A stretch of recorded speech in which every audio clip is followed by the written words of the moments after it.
राघवाचा श्रीराम. शुका सारिखे पूर्ण वैराग्य ज्याचे,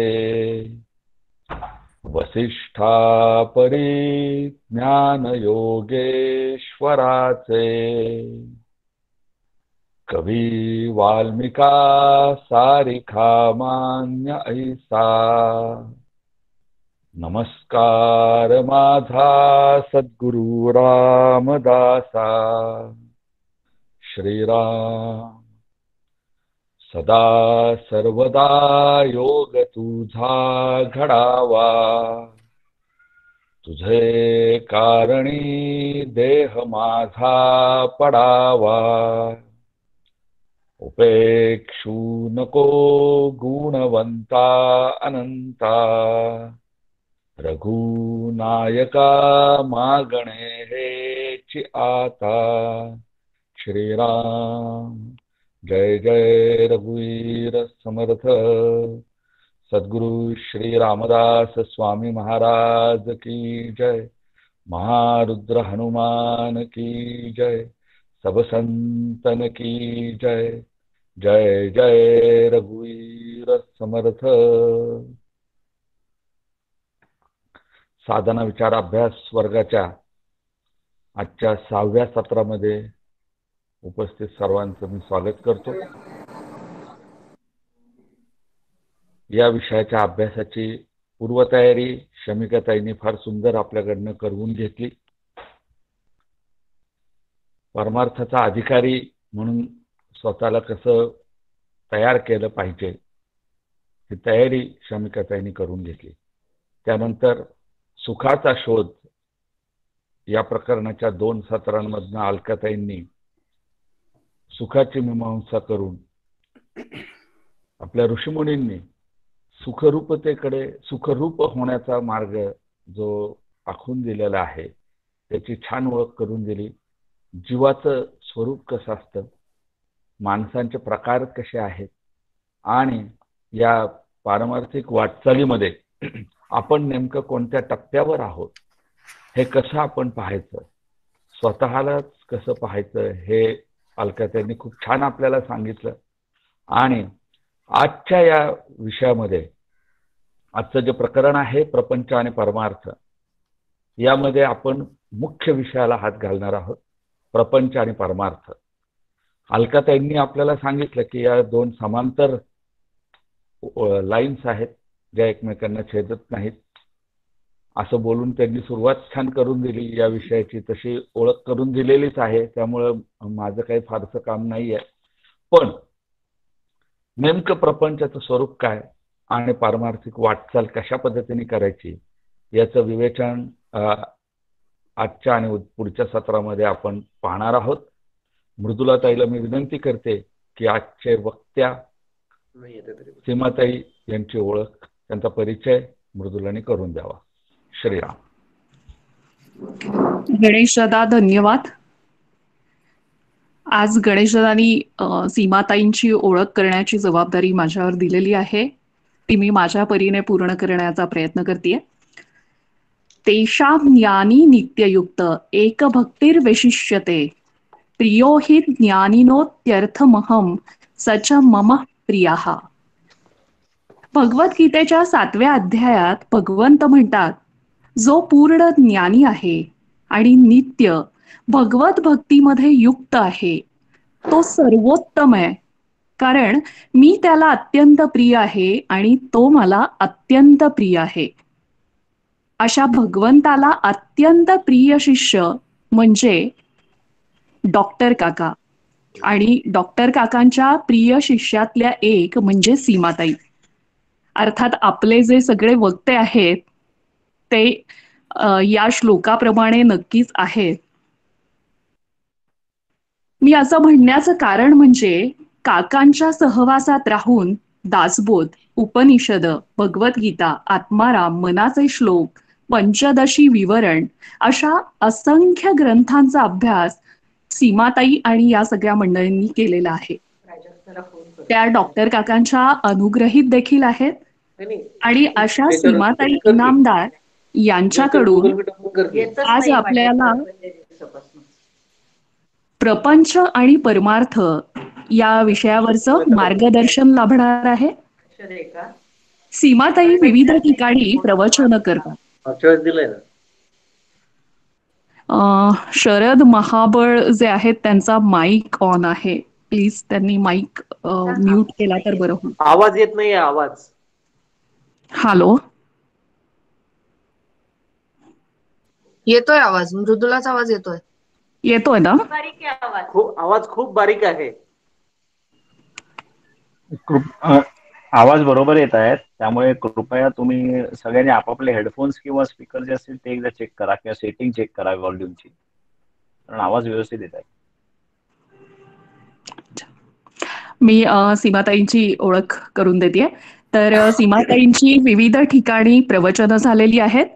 सीमाताई पुणे विद्यापीठाच्या पदवीधर आहेत. सध्या पिंपरी चिंचवड इथे सीमाताईंचं वास्तव्य आहे. आणि आणखीन एक विशेष बाब म्हणजे चिंचवड आणि पिंपळे सौदागर या भागामध्ये त्यांचे नियमित दासबोध अभ्यास वर्ग आहेत. मी अधिक वेळ न घेता सीमाताईंना विनंती करते की त्यांनी आजच्या आपल्या या विषयाच्या मार्गदर्शनाला सुरुवात करावी. जय जय रघुवीर समर्थ. गणेश शारदाश्चैव सद्गुरु सज्जनस्तथा आराध्य दैवतं गुह्यं सर्वमे रघुनंदन. कृपा कटाक्षाची किरणे मोह समुद्राचे आटणे घडे जये त्या श्रीकृष्णे वंदू तया ते श्रीराम.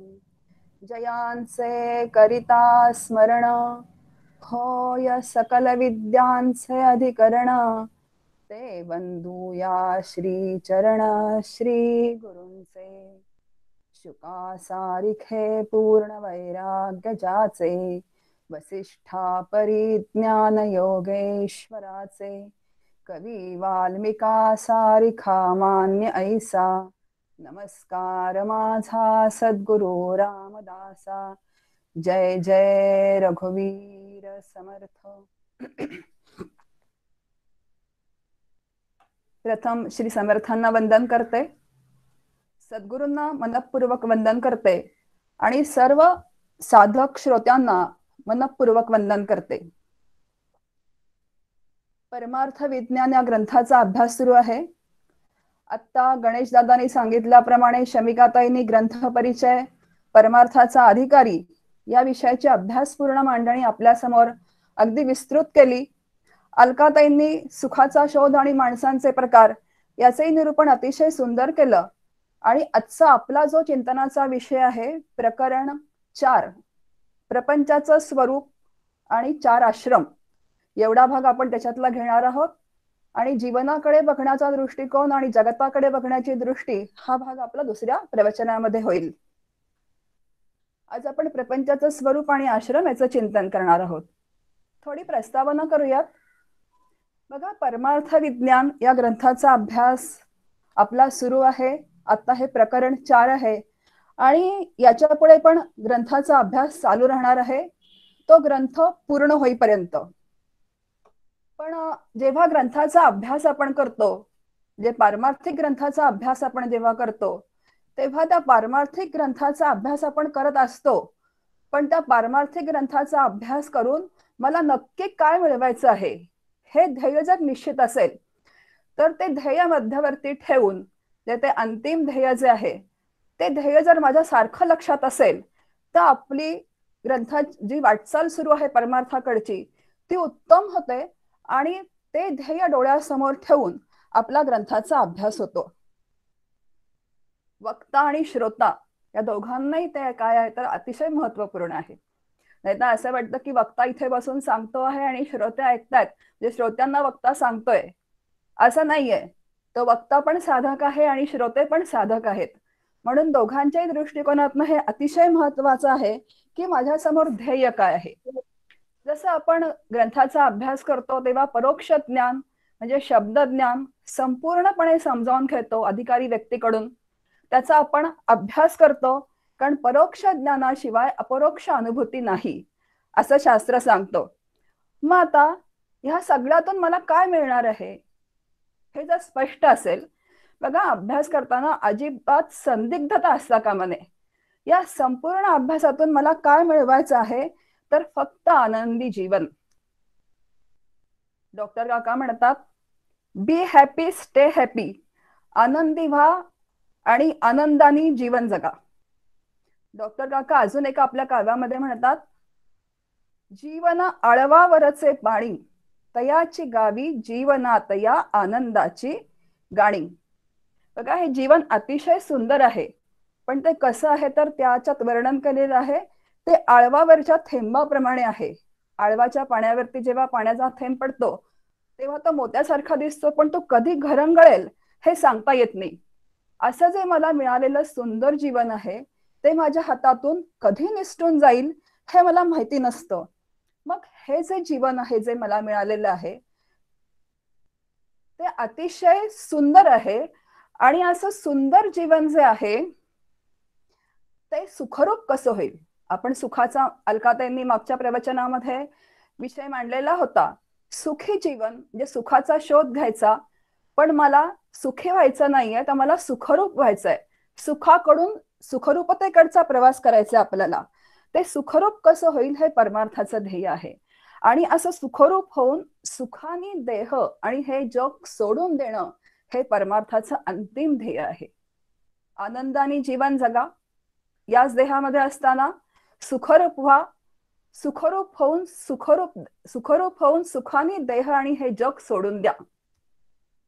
याशिवाय परमार्थामध्ये काहीही नाही. आणि असं जीवन जगण्यासाठी आणि असा अंतिम क्षण साधण्यासाठी संपूर्ण परमार्थ करायचा असतो. आणि हे ध्येय जर माझ्या लक्षात असेल तर त्या दिशेने जर आपली वाटचाल जर आपण व्यवस्थित केली तर परमार्थ अतिशय थोडा आहे. आणि म्हणून ध्येय सातत्याने लक्षात ठेवायचं. सुखरूप होऊन मला सुखाने हा देह आणि जग सोडून द्यायचं आहे, मला जायचं नाही. बघा वाक्यरचना कशी असते. सगळ्या संतांनी सुखरूप होऊन हा देह आणि जग सोडून दिलेला आहे. आणि आपण सोडून देतो का? आपल्याला जरा देहाला काही व्हायला लागलं की वाईट वाटतं. आणि सगळे संत जे आहेत त्या सगळ्या संतांनी सुखरूप होऊन हा देह आणि जग आनंदाने सोडून दिलेलं आहे. संत भगवंताला असं म्हणतात की तू नेऊन नेऊन काय नेशील माझ्यातलं, तर तुला मला नेता येणार नाही. हा पंचमहाभूतांचा देह तू नेशील, पण तुला मात्र मला नेता येणार नाही, कारण तू आणि मी अगदी एक आहोत. आणि म्हणून देह गेला तरी त्यांना काय वाटत नाही, तर त्याचं भय नाहीये, ते निर्भय आहेत. आणि हे अंतिम देह सातत्याने लक्षात ठेवून हे वर्म याला म्हणतात. हे जर वर्म बरोबर, वर्म जाणे तो पारखी, तुकोबा म्हणतायत. आणि चुकलिया वर्म फेरा पडे, जर वर्म चुकलं तर परत फेरा पडतो. म्हणून हे परमार्थातलं वर्म जाणावं, सुखरूप होऊन सुखाने देह आणि जग सोडून द्यायचं आहे. अगदी लक्षात राहावं असं, म्हणजे लक्षात राहत नसेल तर अगदी आपण जिथे अभ्यास करतो तिथे आपल्या समोर भिंतीवर किंवा समजा तर ब्लॅकबोर्ड असेल तर त्याच्यावरती लिहून ठेवावं. म्हणजे जाता येताना आपल्याला सातत्याने आपण तो वाचतो, आपल्या लक्षात राहतं आणि त्या दिशेने आपला सगळा काय होतो तर अभ्यास होत राहतो. बघा आजचा विषय जो आहे प्रपंचाचं स्वरूप आणि 4 आश्रम. म्हणून मी थोडी प्रस्तावना केली की अंतिम ध्येय लक्षात ठेवायचं आणि संपूर्ण ग्रंथाचा अभ्यास करायचा. ग्रंथ संपेल पण संपल्यानंतर सुद्धा ध्येय लक्षात असेल तर सातत्याने अभ्यास त्याच दिशेने आपला होत राहील. एकनाथ महाराज, तुकाराम महाराज, आपले जे सगळे संत आहेत त्यांनी प्रपंच केलेला आहे. आता एकनाथ महाराजांना स्वतःचा प्रपंच होता, तुकोबांना स्वतःचा प्रपंच होता, समर्थांना स्वतःचा प्रपंच नव्हता, पण त्यांनी कुणाचा प्रपंच केला, 1100 मठ उभे केले, शिष्यांचा प्रपंच, शिष्यमंडळी. हा एवढा मोठा व्याप जो समर्थांचा होता तो समर्थांचा प्रपंचच होता. सगळ्या संतांनी प्रपंचाचा पुरस्कार केलेला आहे. प्रपंच सोडून परमार्थ करा असे कुठलेही संत सांगत नाहीत.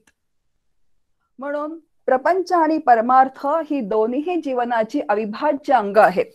प्रपंचाचा त्याग करून परमार्थ करायला कुठलेही संत सांगत नाहीत, परंतु प्रपंचाचं वास्तव मात्र ते आपल्या समोर मांडतात. कारण वास्तव हे नेहमी वास्तवच असतं. सगळ्या संतांच्या ग्रंथांमधून बघा आपल्याला प्रपंचाचं वास्तव बघायला मिळतं. तुकाराम महाराज म्हणतात, संसार दुःख मूळ चहूकडे इंगळ, विश्रांती नाही कोठे रात्रंदिन तळमळ. या संसारामध्ये रात्रंदिवस तळमळ आहे, सुख दुःख सातत्याने. सुख आलं की दुःख येतं, दुःख आलं की सुख येतं आणि सातत्याने तो जीव तळमळत राहतो. पुढे अजून म्हणतात, ढेकणाचे बाजे सुखाची कल्पना, मूर्खत्व वचना येऊ आहे. बघा, ढेकणाचे बाजे सुखाची कल्पना, प्रपंचाचं वास्तव स्वरूप आपल्या समोर सांगतायत. ढेकणाची बाज, पूर्वी बाजा होत्या त्या काथ्याच्या विणलेल्या, त्याच्यामध्ये जर ढेकूण झाले तर ते जाणं अतिशय मुश्किल होतं. आणि त्या ढेकणाच्या बाजेवरती जर आपण झोपलो तर सुखाची झोप लागेल का? अजिबात लागणं शक्य नाही. अगदी त्याचप्रमाणे तुकोबा म्हणतात की या प्रपंचामध्ये तुम्ही सुखाचा कितीही शोध घेतला तरी सुद्धा तुम्हाला सुख मिळणं कदापिही शक्य नाही.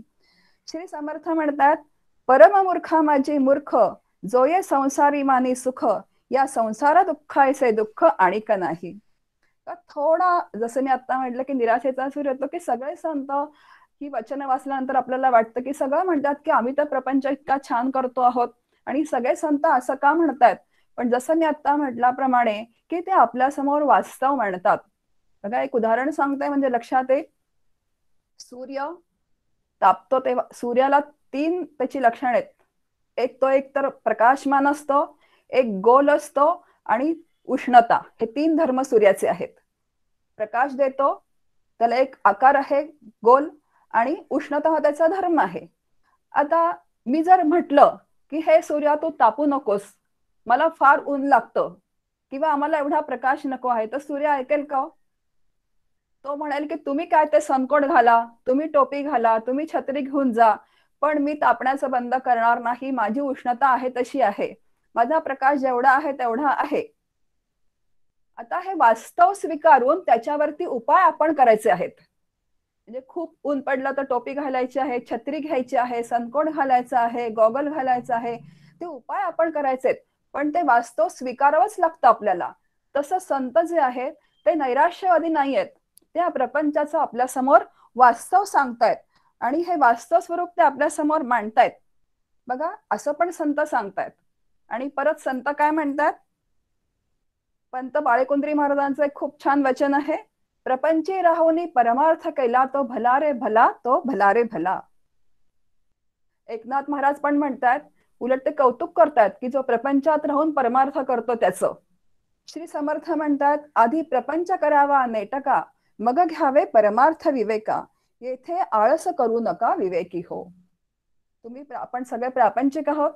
समर्थांना माहिती आहे की प्रपंच सोडून परमार्थ कोणीही करणार नाही. त्यामुळे समर्थ आधीच सूचना देत आहेत की आधी प्रपंच करावा नेटका. पण कसं असतं की त्याचा अर्थ आपण असा घेतो की नेटका करायचा म्हणजे अगदी नेटानी करायचा. आणि आम्ही पिंपळे सौदागरला वर्गाला जायचे तेव्हा तिथे एक भगिनी होत्या. आमची 4ची वेळ होती. एक दिवस आम्हाला 3:30ला वर्ग घ्यायचा होता. आम्ही म्हटलं 3:30ला आपण उद्या वर्ग घेऊयात. त्या म्हणाल्या, नको हो, मला 4चीच वेळ जमते. मी म्हटलं एखादा दिवस काय हरकत आहे. पण त्यांनी इतके आढेवाढे घेतले आणि शेवटी कारण विचारल्यानंतर त्यांनी असं सांगितलं की माझे मिस्टर म्हणतात की समर्थांनी सांगितलेलं आहे ना की प्रपंच करावा नेटका, मग तुम्हाला चहा दिल्याशिवाय वर्गाला जायचं नाही. आणि म्हणे मलाही ते थोडंफार पटतं. आता नेटका शब्दाचा अर्थ जे प्रापंचिक लोक आहेत प्युअर ते असा घेतात. समर्थ असं म्हणत नाहीयेत. समर्थ जेव्हा म्हणतात की आधी प्रपंच करावा नेटका, ह्याचा अर्थ गरजेपुरता करायचा, परिमित करायचा, संयमित करायचा. आणि असा जो प्रपंच नेटका करतो त्याचं काय होतं, तर तो नेटका होतो म्हणजे व्यवस्थित होतो. तो विवेकाने करावा, याचा विवेकाने करावा आणि मग तो परमार्थाकडे हळूहळू त्याची वाटचाल होते. आधी प्रपंच करावा नेटका, मग परमार्थ विवेका. म्हणजे तुम्ही प्रपंचाला द्या ना, 12 तास ठेवलेले आहेत तर त्याच्यातला 12 तास आपण म्हणू की अगदी झोपेचा काळ सोडला तर दिवसभर प्रपंच करा, पण तुम्ही एखादा तास तरी परमार्थाला द्या. तरुणपणापासून जर असा वेळ द्यायला लागलो आपण तर हळूहळू आपण वय जसं आपलं होतं तसा तो वेळ वाढता राहील परमार्थाकडचा.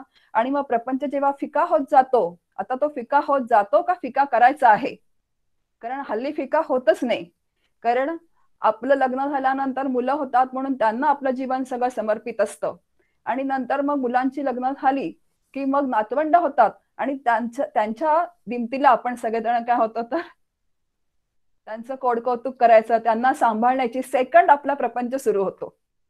त्यामुळे तो फिका करावा लागतो, तो होत नसतो.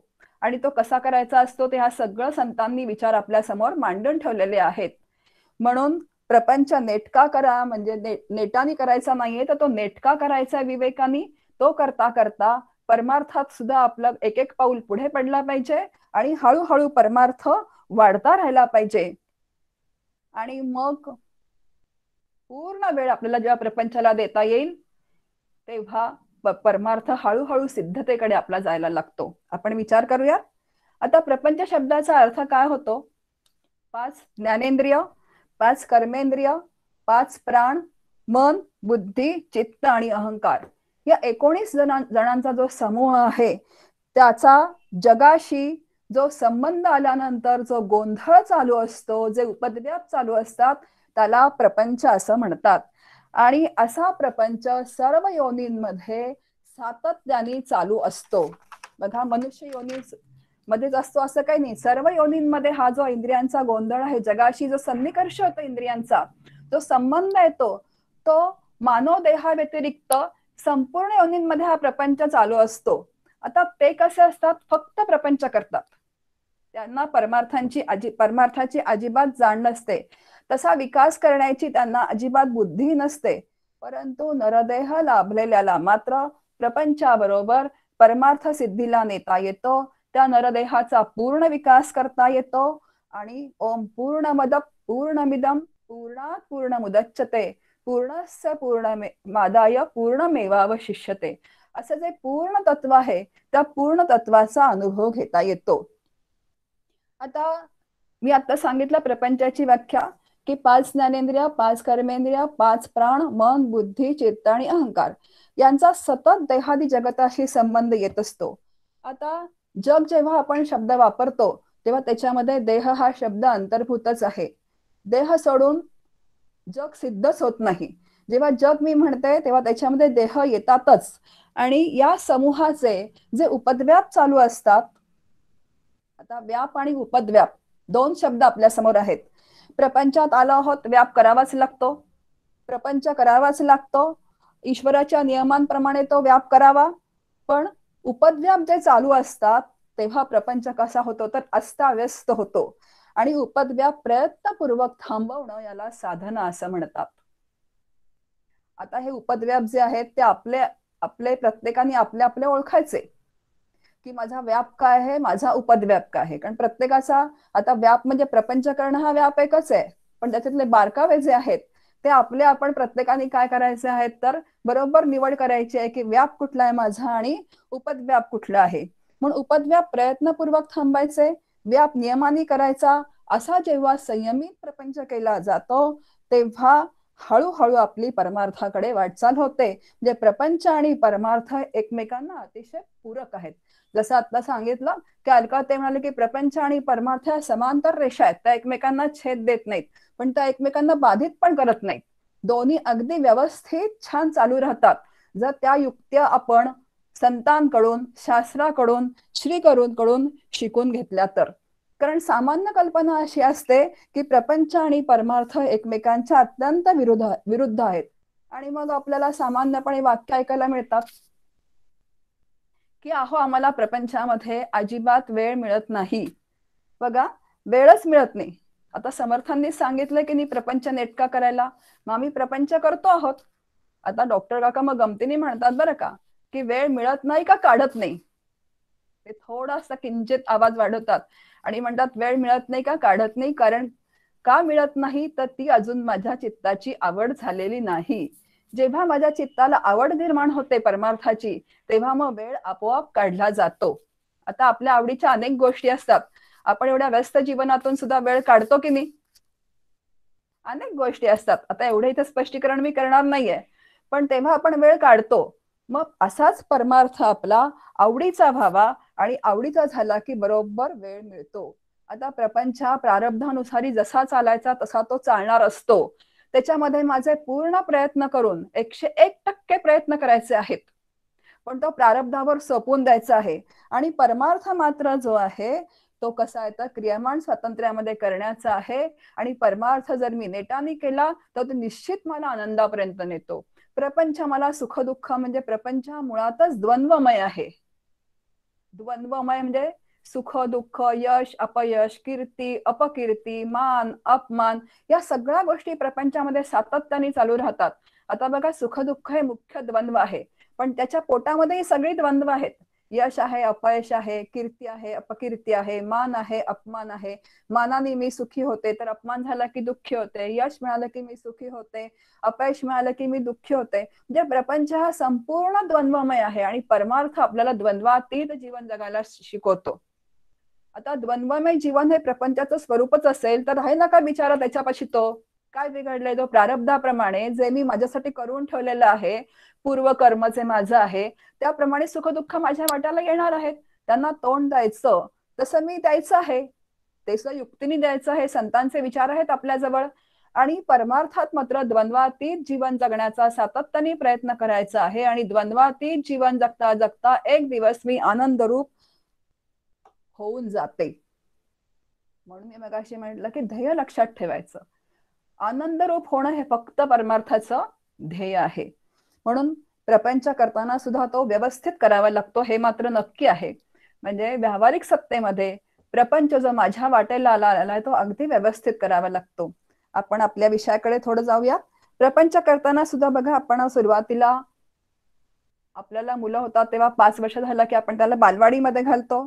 नंतर शाळा, हायस्कूल, कॉलेज, अगदी पदवी पर्यंतचा प्रवास, पुढचं जे करिअर असतं त्याचं नोकरी वगैरे, आता इथपर्यंतचा प्रवास अतिशय व्यवस्थित व्हावा लागतो. कारण त्याचं संपूर्ण जीवन जे असतं ते सगळं त्याच्यावरती अवलंबून असतं. आणि मग व्यवहारामध्ये आपण बुद्धिमान आणि निर्बुद्ध हे कशावरून ठरवतो? तर ह्या सगळ्या क्रायटेरियावरून आपण कोण बुद्धिमान आहे आणि कोण निर्बुद्ध आहे. जो उत्तम शिकलेला आहे, उच्च शिक्षित आहे तो बुद्धिमान आहे. आणि निर्बुद्ध म्हणजे ज्यांनी हे काहीही व्यवस्थित केलेलं नाही त्याला आपण निर्बुद्ध म्हणतो. मग प्रपंच जो आहे तो व्यवस्थित योजनापूर्वक जसा करावा तसा परमार्थ सुद्धा अगदी योजनापूर्वक करावा लागतो. आपल्याला असं वाटतं की जसा जमेल तसा, होईल तसा, असं अजिबात नाहीये. जितका प्रपंच प्रयत्नपूर्वक करावा लागतो तितकाच परमार्थ पण प्रयत्नपूर्वक करावा लागतो. आणि संत पण आपल्याला सांगतात, प्रपंच सुखे करावा परी काही परमार्थ वाढवावा, परमार्थ अवघाची बुडवावा हे विहित नव्हे. म्हणजे इतकी सूट दिली ते म्हणतात, तो प्रपंच सुखाने करा की आम्ही कुठे नको म्हणतोय, पण तुम्ही परमार्थ पूर्णच बुडवून टाकू नका, परमार्थ पण तुम्ही करा. म्हणून हळूहळू हळूहळू प्रपंचाकडून माझी परमार्थाकडची वाटचाल व्हावी लागते. बघा, वेदांत शास्त्राने 4 आश्रमांच्या द्वारे व्यवस्थित मांडणी आपल्या समोर करून ठेवलेली आहे. आता 4 आश्रम आपल्या समोर आहेत. ब्रह्मचर्याश्रम, दुसरा गृहस्थाश्रम, तिसरा वानप्रस्थाश्रम आणि चौथा संन्यासाश्रम. जसे 4 पुरुषार्थ आपण बघितले, धर्म अर्थ काम मोक्ष, 4 माणसांचे प्रकार बघितले, पामर, सामान्य संसारी, साधक आणि मुक्त. तसेच हे 4 आश्रम आहेत. पहिला आश्रम आहे ब्रह्मचर्याश्रम. प्रपंचाकडून परमार्थाकडे नेण्यासाठी ही 4 आश्रमांची मांडणी आपल्या समोर शास्त्रकारांनी केलेली आहे.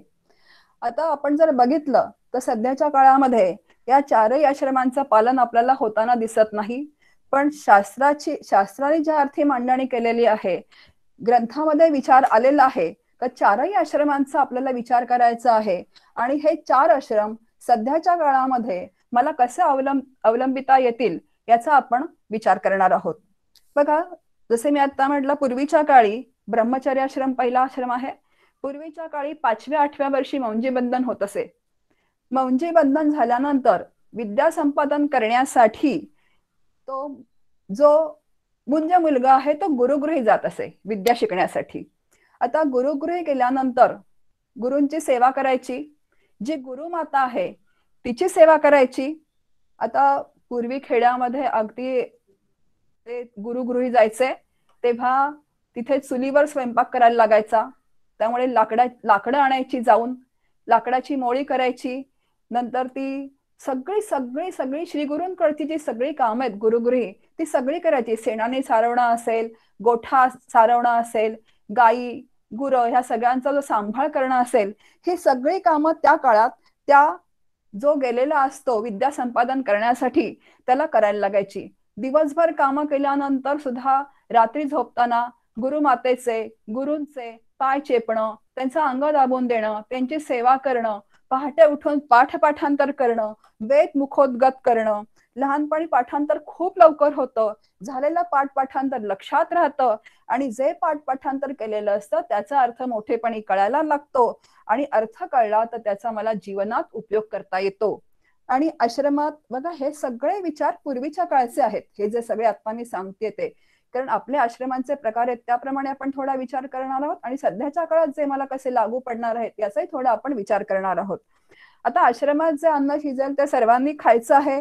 तिथे कोणीही कसली तक्रार करायची नाही. गरीब असो श्रीमंत असो. आपल्याला श्रीकृष्ण सुदामाचं उदाहरण माहिती आहे.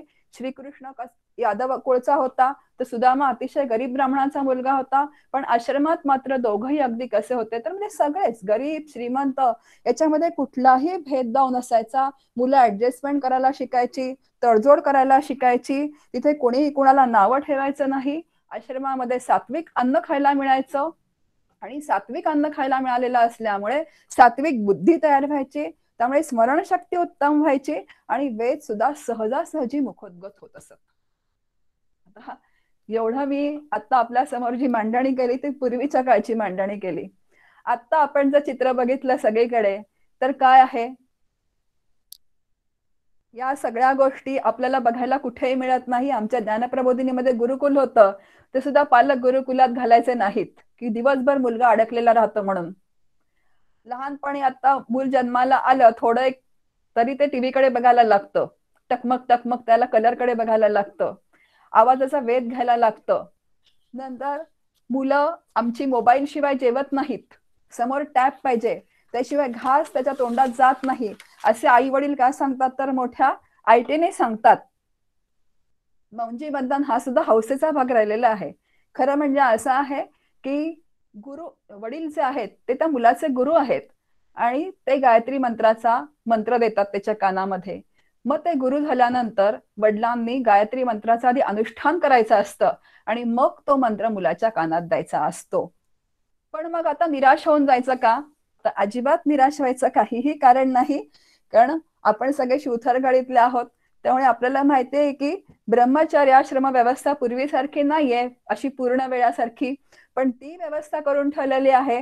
कारण का तर सज्जनगड शिवथरगड इथे निवासी शिबिरं होतात, तिथे मुलांना पाठवावं, घरापासून ती 10-12 दिवस लांब राहण्याची तिथे सोय असते, मोबाईलची रेंज येत नाहीत, मुलं तिथे रमतात, आपलं आपलं ताट वाटी स्वच्छ धुतात, आपले कपडे नीट कपडे धुतात. ह्या सगळ्या स्वातंत्र्यामध्ये त्यांना जी अगदी व्यवस्थित छान सवयी लागतात त्या शिवथरगड सज्जनगडच्या शिबिरामध्ये. अशी जागोजागी शिबिरं चालू असतात, मुलांना तिथे घालावं. पण घरी आल्यानंतर मात्र पालक त्यांच्या सवयी काय होतात तर बिघडवतात. अरे राहू देत रे, 8 दिवस तू खूप कष्ट केलेस, आता मी ताटवाटी धुते. असं न करता पालकांनी त्या मुलांच्या सवयी तशाच ठेवाव्या. हे मी सांगण्याची आवश्यकता नाही, इथे मोठे मोठे कार्यकर्ते बसलेले आहेत. पण हा ब्रह्मचर्याश्रम जो आहे तर असं जर त्याचं पालन झालं तर पालकांची पण हे काय तर कर्तव्य आहे की मुलांना तसं वळण लावण्याचं. आता ज्या अर्थी वेदांनी 4 आश्रम सांगितलेले आहेत त्या अर्थी निश्चित ते सांगण्याचा काहीतरी हेतू असला पाहिजे. ब्रह्मचर्याश्रमाचा आणखी एक अर्थ आपल्या समोर ठेवलेला आहे की सगुण साकार किंवा निर्गुण निराकार परब्रह्म अनुभवाला येण्यासाठी संयमित जीवन जगण्याचा प्रयत्न करणं याला ब्रह्मचर्य असं म्हणतात. अंतःकरण वृत्ती बाह्य विषयांकडे जाऊ न देता ती अंतर्मुख करत राहणं याला ब्रह्मचर्य असं म्हणतात. आमचे डॉक्टर काका गमतीने असं म्हणतात की हल्ली कसं आहे ना, ब्रह्मचर्याश्रमातच गृहस्थाश्रमाचे वेध लागतात आणि गृहस्थाश्रम कधीच संपत नाही. वानप्रस्थ आणि संन्यास तर कुठल्या कुठेच गेलेत. जसं मी आता म्हटलं की गृहस्थाश्रम अजून सेकंड गृहस्थाश्रम चालू होतो.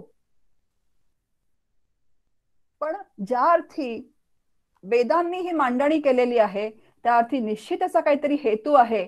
आणि अशी जर आपल्या जीवनाची घडी जर आपण बसवून घेतली तर नक्की आनंदी जीवन माझ्या वाट्याला आल्याशिवाय राहणार नाही. बघा, ब्रह्मचर्य आश्रमात विद्यार्जन करायचं असतं, गृहस्थाश्रमात मर्यादित भोग भोगण्यास परवानगी आहे, वानप्रस्थाश्रमात संपूर्ण जबाबदारी पुढच्या पिढीवर सोपवून द्यायची आहे. दुसरा गृहस्थाश्रम आहे आपल्या समोर. या गृहस्थाश्रमाचं वर्णन सर्व संतांनी केलेलं आहे. धन्योहम धन्योहम असं म्हटलेलं आहे. गृहस्थाश्रम हा तिन्ही आश्रमांचं आश्रयस्थान आहे. जसा गृहस्थाश्रम वैयक्तिक असतो तसा तो व्यापकही असतो. तैत्तरीय उपनिषदामध्ये शिकवण दिलेली आहे की जेव्हा विद्यार्थी शिक्षण घेऊन गुरुदक्षिणा देऊन आश्रमातून बाहेर पडत असत तेव्हा त्यांचे श्रीगुरु त्यांना असं सांगत असत की आता तू गृहस्थाश्रमाचं पालन कर आणि नवीन प्रजा निर्माण कर. कारण का तर वंशवेल खंडू द्यायची नाहीये आणि उत्तम संतती होऊ देत. दुसरं अजून एक सांगणं असे की बालपणी तुझ्या आई वडिलांनी तुझ्यासाठी खूप कष्ट केले, आता ते थकले, आता त्यांची सेवा तू कर. ते चिडचिड करतील, ते मुद्दामून चिडचिड करत नाहीयेत, त्यांच्याकडून ती नकळत चिडचिड होती आहे कारण आरोग्य नीट नसेल.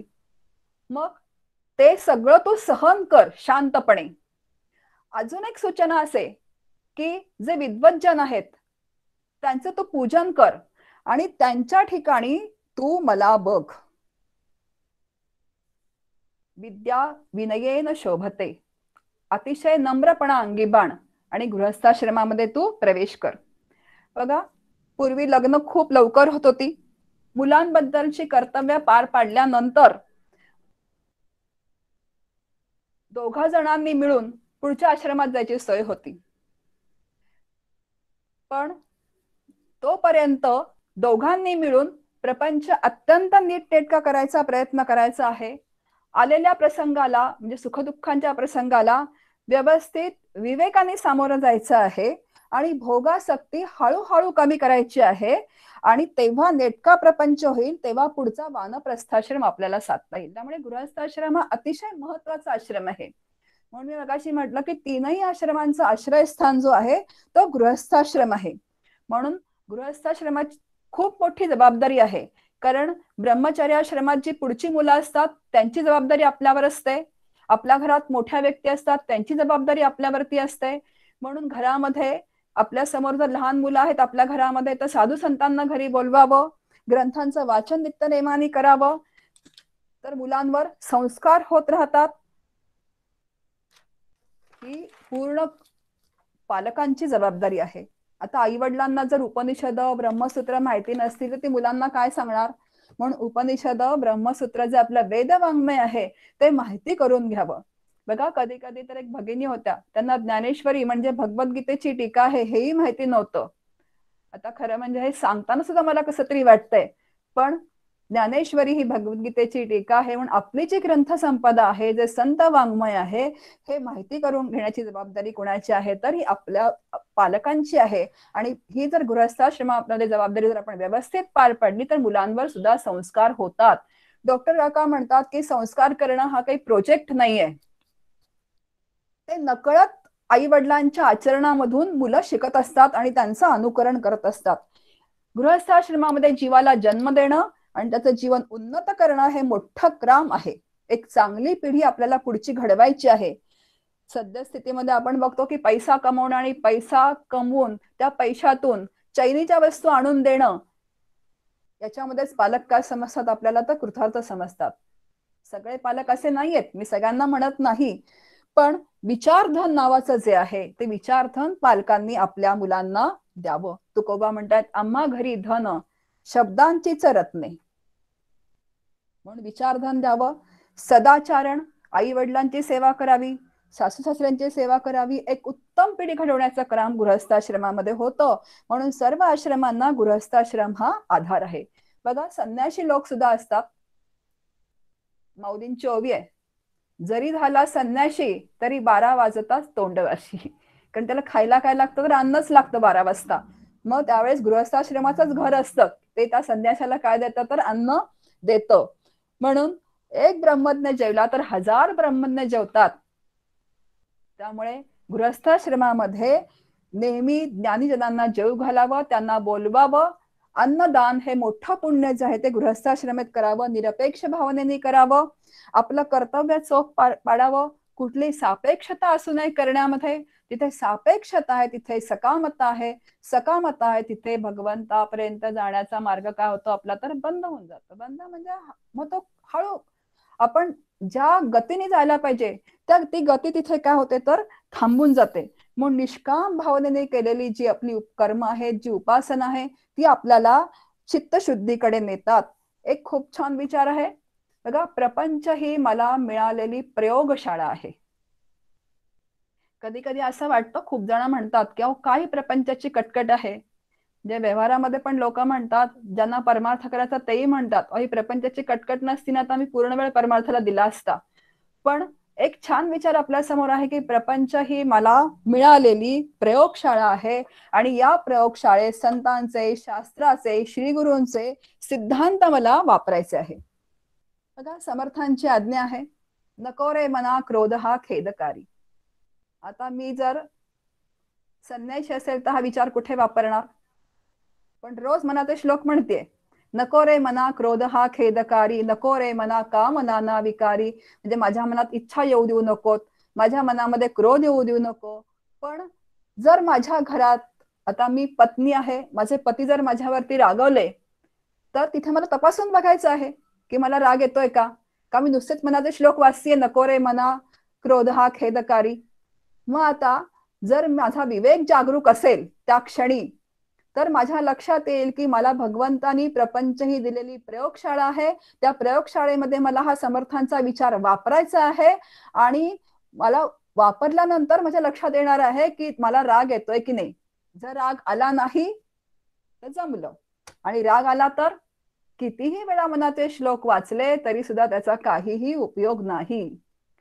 गृहस्थाश्रमामध्ये भोगेच्छा कमी करत जायचं आहे, नको रे मना काम नाना विकारी. अजून भोगांकडे माझी प्रवृत्ती होती आहे का, अजून मला हे हवं ते हवं असं वाटतंय का, अजून मला कुठेतरी मिरवावं असं वाटतंय का.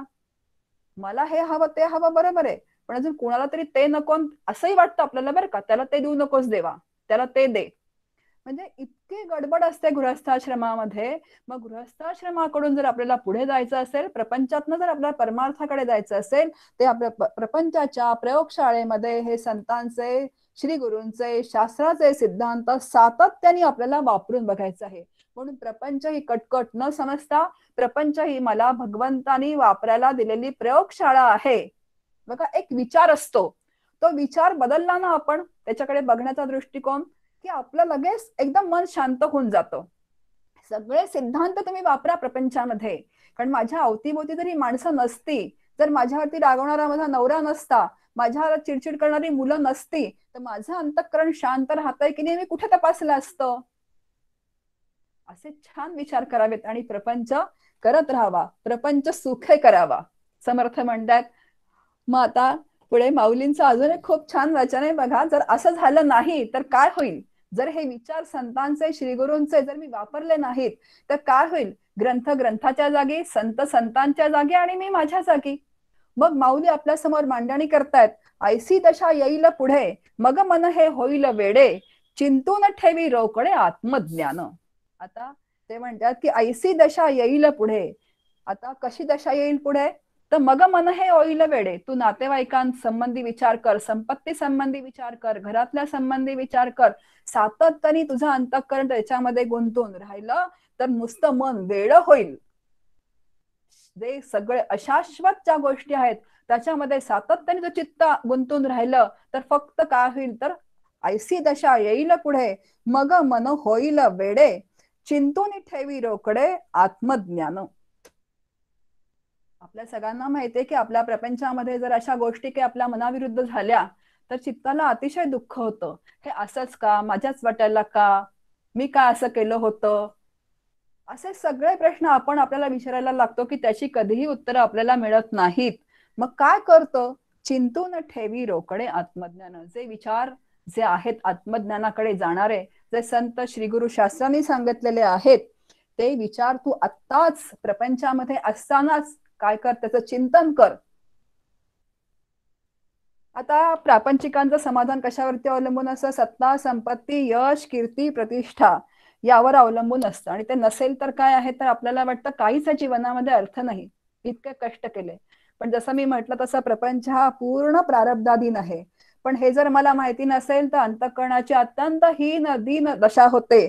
आणि काय होतं तर नुसतं आपण तळमळत राहतो, काहीही हाताला लागत नाही. म्हणून माऊलींची आज्ञा आहे, चिंतून ठेवी रोकडे आत्मज्ञान. प्रपंचाचं स्वरूपच आसार आहे, तो प्रपंच सार नाही.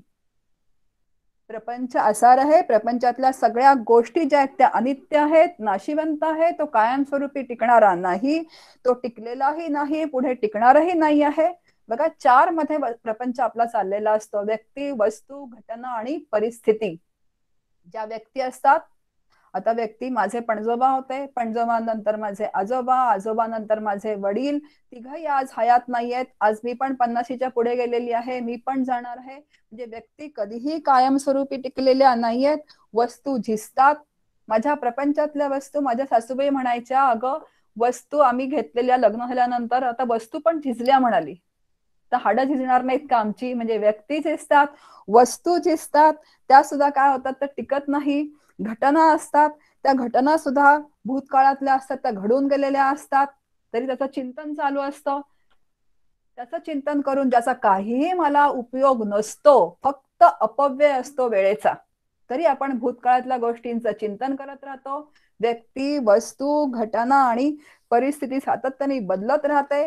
प्रारब्धानी जो प्रपंच व्हायचा तो तसाच्या तसा होत राहतो, पण तरी आपलं चित्त मात्र त्याच्यामध्ये गुंतून राहतं.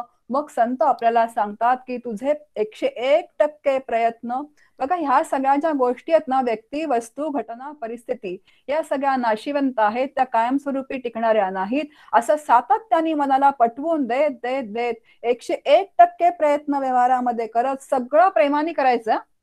नाहीतर असं कोरडं अंतःकरण होऊ द्यायचं नाहीये.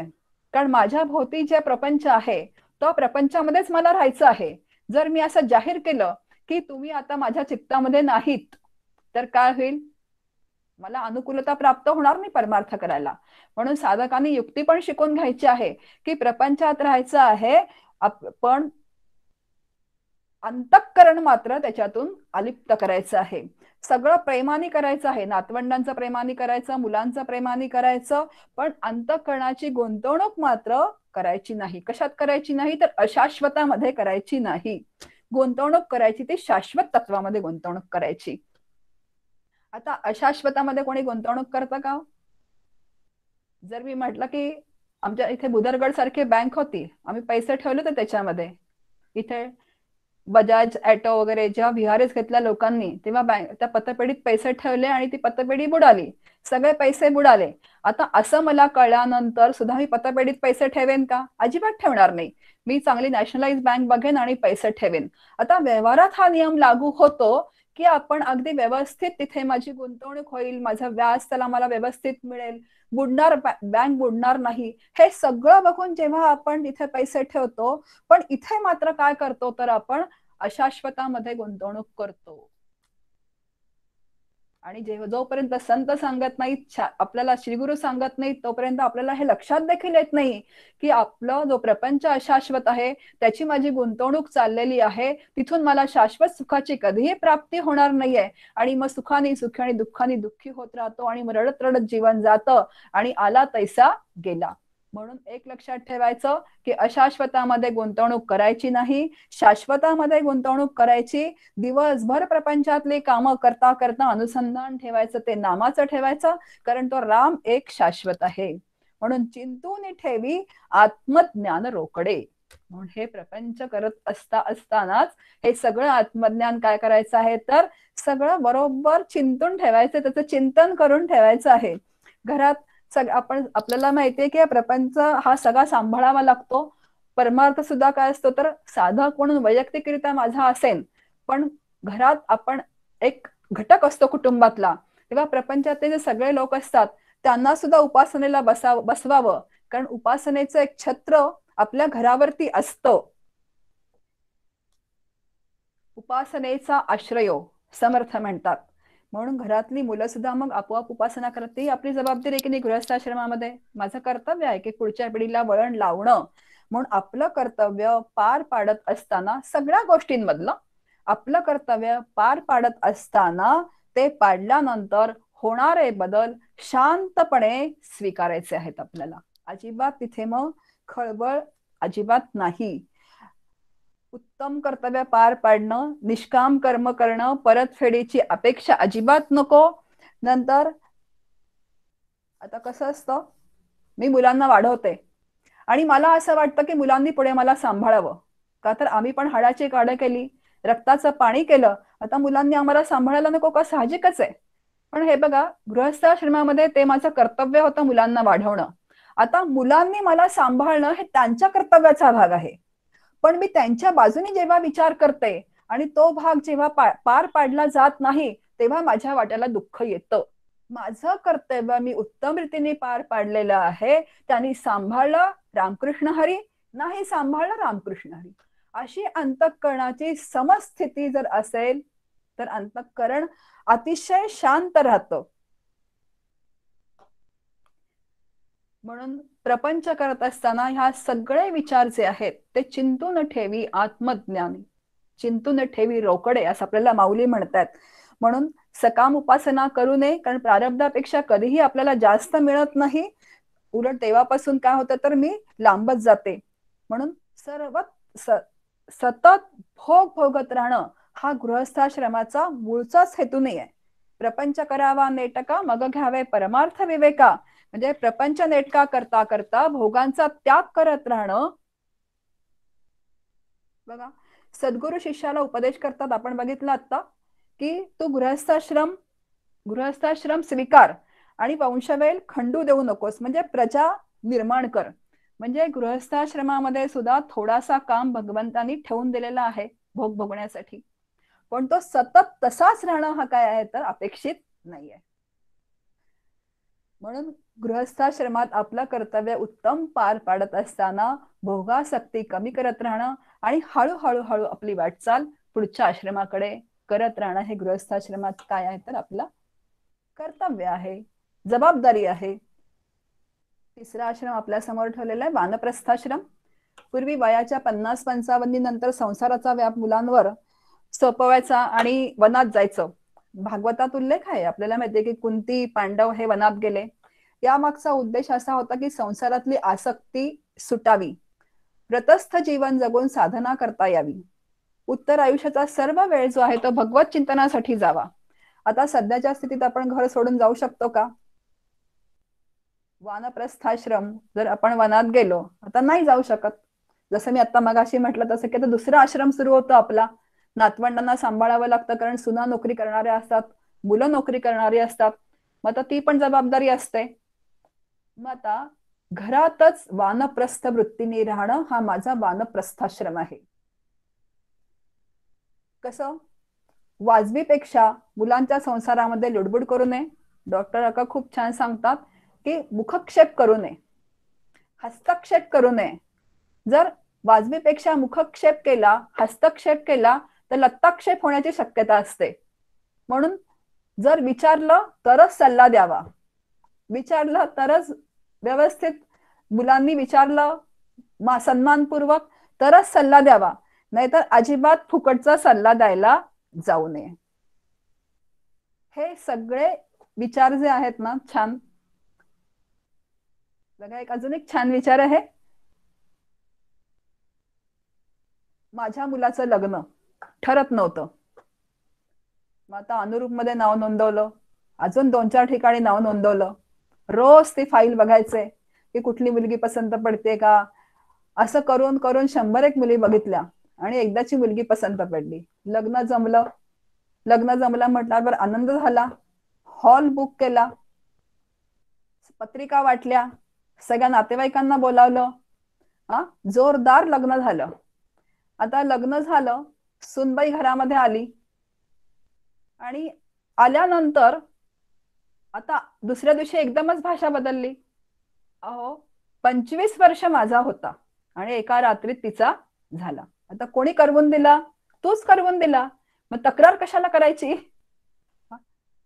फजिती फजिती आणि फजिती सगळी कशी आहे तर प्रपंचामध्ये फजितीच फजिती आहे. आता जर मी करवून दिला असेल तर शांतपणे स्वीकारायचं. जोपर्यंत माझी सत्ता होती तोपर्यंत प्रपंच माझ्याकडे होता, कुटुंब माझ्याकडे, त्याची जबाबदारी माझ्यावर होती. आज ती जी कोण आली असेल तिला तो सुपूर्त करून द्यायचा आणि आपण वानप्रस्थ वृत्तीने घरात राहायचं. अहो इथे म्हणतात की मला आनंदाची प्राप्ती करून घ्यायची आहे, ब्रह्मपदाची प्राप्ती करून घ्यायची आहे. सगळे संत सांगतात की तूच ब्रह्म आहेस, तू ब्रह्मपदाची प्राप्ती करून घे. ब्रह्म व्यापक आहे, आनंद रूप आहे आणि मी मात्र उमऱ्याच्या आतली सत्ता सोडायला अजिबात तयार नाही, कारण ती सत्ता माझी आहे. त्या घरामध्ये माझं काय पाहिजे तर मी प्रमुख पाहिजे. जोपर्यंत उमऱ्याच्या आतली सत्ता सोडायला आपण तयार होत नाही तोपर्यंत ब्रह्म हा शब्द सुद्धा उच्चारू नये, कारण त्याचा आवाकाच आपल्या लक्षामध्ये येत नाही. म्हणून हळू तो प्रपंच आहे तो सगळा आपल्या पुढच्या पिढीकडे सोपवून द्यावा. आता पूर्वी वानप्रस्थाश्रमात भिक्षांना सेवन करण्याची पद्धत होती. आता भिक्षांना सेवन आपण कुठे करणार? मग आता घरात जर स्वयंपाक केला, कोण? तिने स्वयंपाक केला, मला मऊ भात आवडतो, पण आता झाला भात मोकळा. मग भात खाताना म्हणावं, छान ग आज मोगऱ्याच्या कळ्या झाल्यात भात, म्हणजे आता खायचं तर आहेच. मग नावं ठेवत खाण्यापेक्षा मोगऱ्याच्या कळ्या झाल्या म्हणून जर खाल्ला तर सुखदायी होतं आणि तिलाही जे कळायचं ते कळून जातं. असं उगाच घरात चिडचिड करून आपलं अस्तित्व दाखवण्यासाठी काहीतरी अशा गोष्टी करून आपल्यालाही त्रास, दुसऱ्यांनाही त्रास, त्यापेक्षा छान पैकी जर राहिलं, सगळ्यांना छान छान छान छान म्हणत राहावं. बघा युधिष्ठिराने विदुराला प्रश्न विचारला की अरे ठीक आहे रे, सत्य बोलावं, पण कसं असतं की कधी कधी सत्य बोललं तर संबंध काय होतात तर बिघडतात. मग आता काय करावं? नसे रामते धाम सोडून द्यावे. आपल्याला समर्थांनी आज्ञा दिली, नाही पटत ना तर सोडून द्यावं आणि बाजूला राहावं. जागोजागी आपण फिरायला जातो, आता ट्रिपला पाट्या लावलेल्या असतात, मनाचा वेग. तसंच मनाचा वेग जसा आवरा तसं वाणीचा पण वेग आवरावा लागतो. प्रपंचामध्ये वाणीला पण काय करावं लागतं तर शांत ठेवावं लागतं. असं जर आपण सातत्याने करत राहिलो तर प्रपंच पण आपला उत्तम होतो.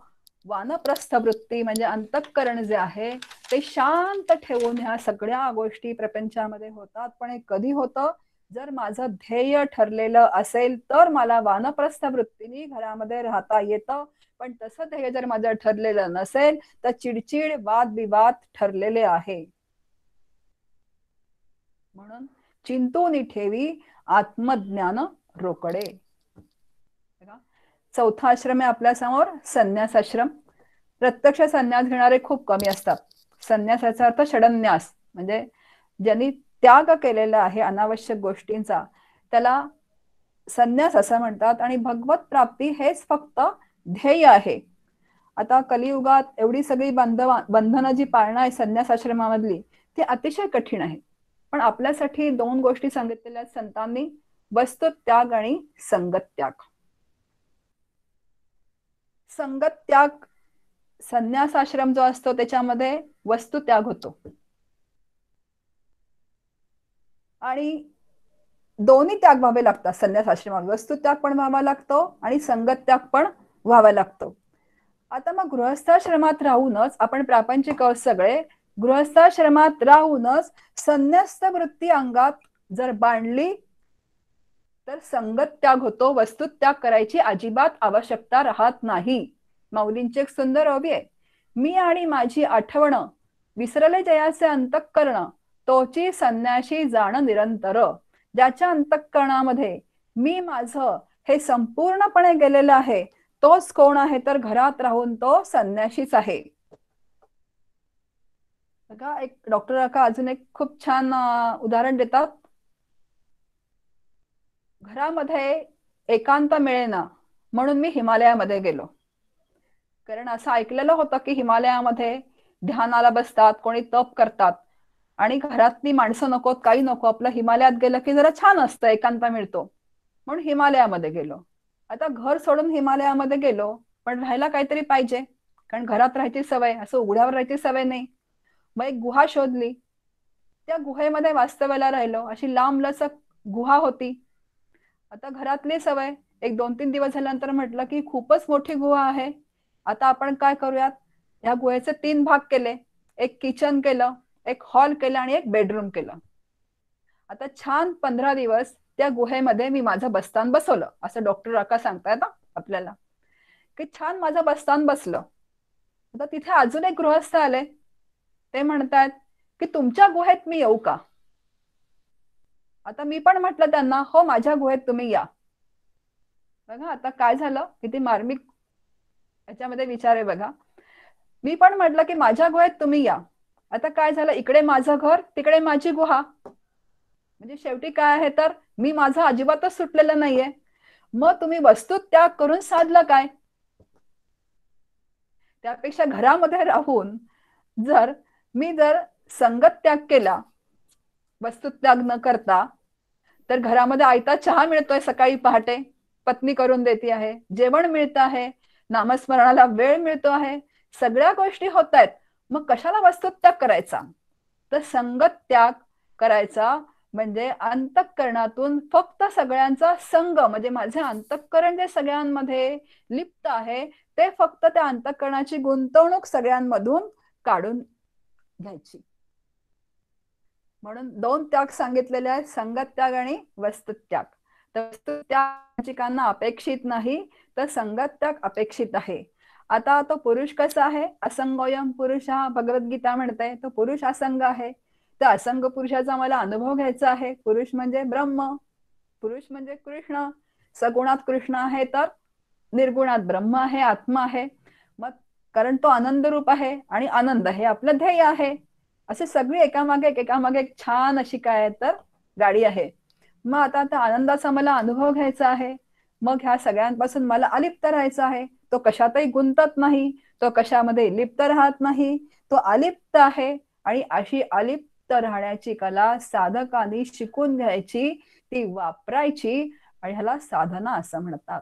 साधना म्हणजे आपल्याला माहितीये की आपण म्हणतो की अरे सकाळी 13 माळा, दुपारी 13 माळा, संध्याकाळी 13 माळा, हे सगळं साधना आहे, त्याला नावं ठेवण्याचा अजिबात उद्देश नाही. पण हे सगळे जे विचार आहेत, चिंतून ठेवी आत्मज्ञान रोकडे, हे जे म्हणतात माऊली की हे सगळं चिंतन जे करायचं आहे ग्रंथांचं, ते ह्याच्यासाठी करायचंय की सगळी जी कला आहे ती शिकून घ्यायची. परत तेच आहे की संघ कशात असतो, व्यक्ती, वस्तू, घटना आणि परिस्थिती या प्रारब्धाप्रमाणे ज्या व्हायच्या त्या होत असतात. साधकांनी भूतकाळात बुड्या मारू नये, भविष्य काळाची चिंता करू नये. आता चिंता का वाटते हो, जरा विचार करा. आपण म्हणतो आम्ही भगवंताची उपासना करतो, आम्ही रामाचे उपासक आहोत. पण उपासक आहोत, पण रामाला शरणागत आहोत का? रामाने ठेवलं तशी मी राहतीये का तक्रार करतीये? हा प्रश्न आपणच आपल्याला विचारायचा आहे. मग भविष्यकाळची चिंता वाटते कारण रामावरती माझी श्रद्धा नाही आहे, पूर्ण विश्वास नाही आहे. जर असती तर मला चिंता वाटली नसती. कारण काय होईल कसं होईल, काय होईल कसं होईल. डॉक्टर काय म्हणतात, श्रीराम जय राम जय जय राम हा मंत्र नसतो, तर काय होईल कसं होईल, काय होईल कसं होईल, ह्या सातत्याने या मंत्राचा जप असतो. मग आता जर मी भगवंताला शरणागत असेन, मी रामाची भक्त असेन, तर काय होईल, जे व्हायचं ते होईल, कसं होईल, जसं व्हायचं तसं होईल. आता माझे पूर्ण 101% प्रयत्न करून हा विचार आहे, याला ईश्वर शरणागती असं म्हणतात. ही जर जमली तर बघा, प्रारब्ध ईश्वर शरणागती शब्द मी इथे सांगितला, तर ईश्वर शरणागतीचा प्रारब्ध ही ईश्वराची योजना आहे. आता प्रारब्धानुसार माझ्या वाटेला जे भोग यायचे ते येणारच आहेत, ते येणार नाही असं होणार नाही. एका जनार्दनी भोग प्रारब्धाचा, हरी कृपे त्याचा नाश झाला. नाथ महाराज काय म्हणतात, एका जनार्दनी भोग प्रारब्धाचा, प्रारब्धाचा नाश म्हणत नाहीयेत ते, तर ते भोगांचा नाश म्हणतात. जे भोग जे येत आहेत दुःखाचे, त्या भोगांचा नाश होतो. प्रारब्ध हे मला अनिवार्यपणे भोगावंच लागतं. अगदी जीवनमुक्ताला सुद्धा ते प्रारब्ध चुकत नाही. देह असेपर्यंत त्याला सुद्धा ते प्रारब्ध भोगावं लागतं.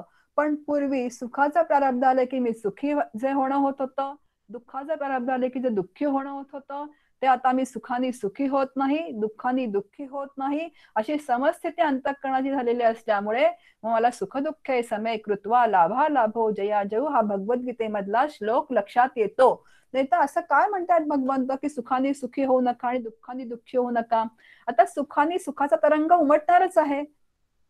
मला अंतःकरण नावाचा घटक भगवंतानी दिलेला आहे, त्यामुळे सुखाचा तरंग उमटणार आहे, पण सुखाची लाट होऊ देऊ नका. दुःखाचा तरंग उमटणार आहे, पण दुःखाची लाट होऊ देऊ नका. तो तरंगाच्या पातळीवर ठेवा, कारण तुम्ही सुखाने सुखी झालात की दुःखाने दुःखी होणं आहेच. मग सुख आला रामकृष्ण हरी, भगवंताची योजना, दुःख आला रामकृष्ण हरी, भगवंताची योजना.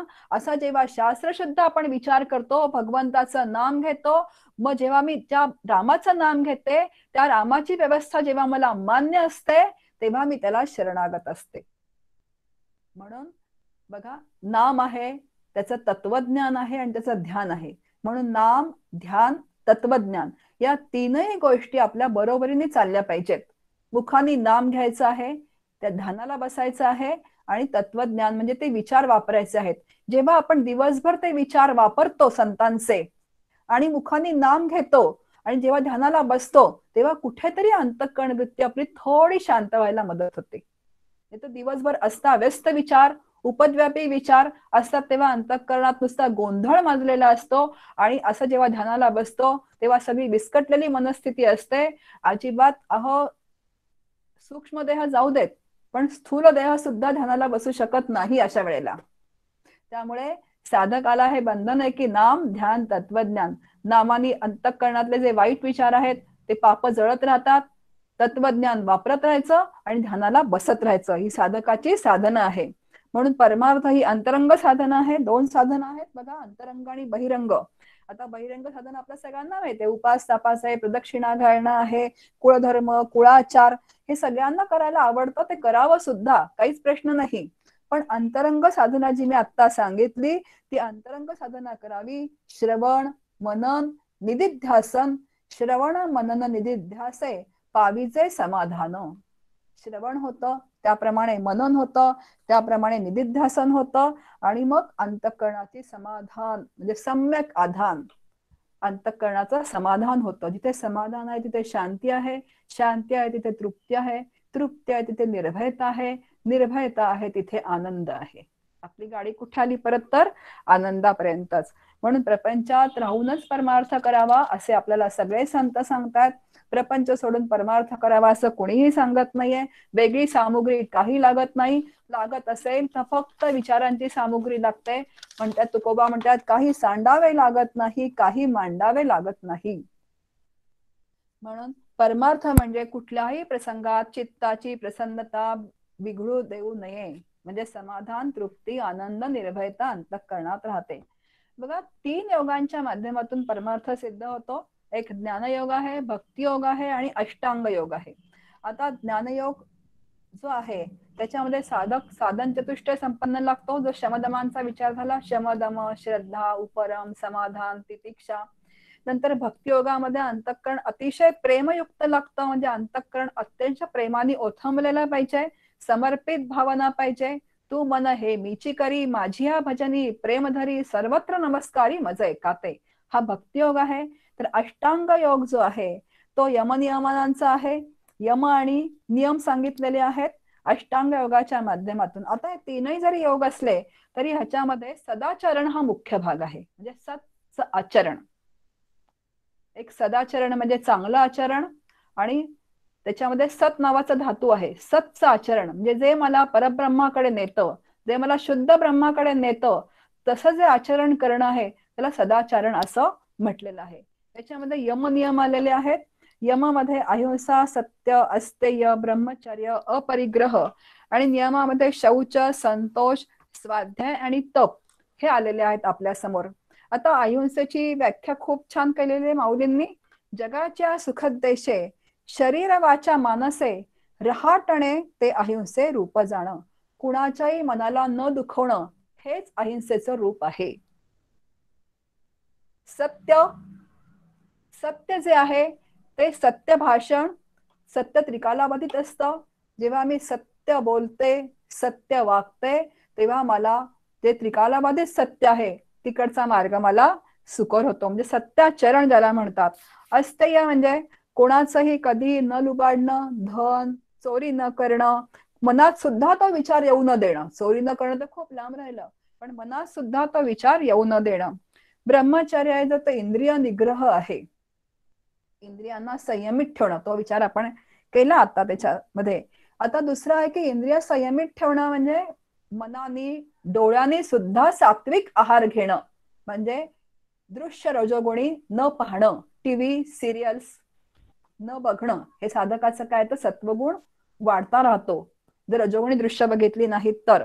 अपरिग्रह म्हणजे अनावश्यक साठा न करणं. जेवढा प्रपंचाला लागतं आहे तेवढंच करायचं, गरजा कमीत कमी ठेवायच्या. पुढे नियम आहे शौच म्हणजे अत्यंत शुचिता, अंतःकरणाची पण शुचिता. आपण कपडे खूप स्वच्छ ठेवण्याचा प्रयत्न करतो, वरतून खूप क्रीम लावतो चांगलं दिसावं म्हणून, पण अंतःकरण अत्यंत पवित्र पाहिजे. कारण ज्या अंतःकरणामध्ये भगवंत राहायला येणार आहे, वास्तव्यास आहेच तो मुळात, पण तो मला अनुभवाला येत नाही कारण अंतःकरण गढूळ आहे, मलिन आहे. मग अंतःकरण शुचिता त्याची ठेवण्याचा प्रयत्न सातत्याने साधकांनी करायचा आहे. संतोष, आपलं मन सर्व काळ प्रसन्न ठेवावं. कारण जो परमात्मा आहे तो आनंद रूप आहे. त्या आनंदरूप परमात्म्याचा जर अनुभव घ्यायचा असेल तर मन कायम प्रसन्न पाहिजे, उत्साही पाहिजे, निर्भय पाहिजे. कारण तो निर्भयता हा काय आहे तर मी जसं आता म्हटलं, शांती, तृप्ती, समाधान, आनंद, निर्भयता.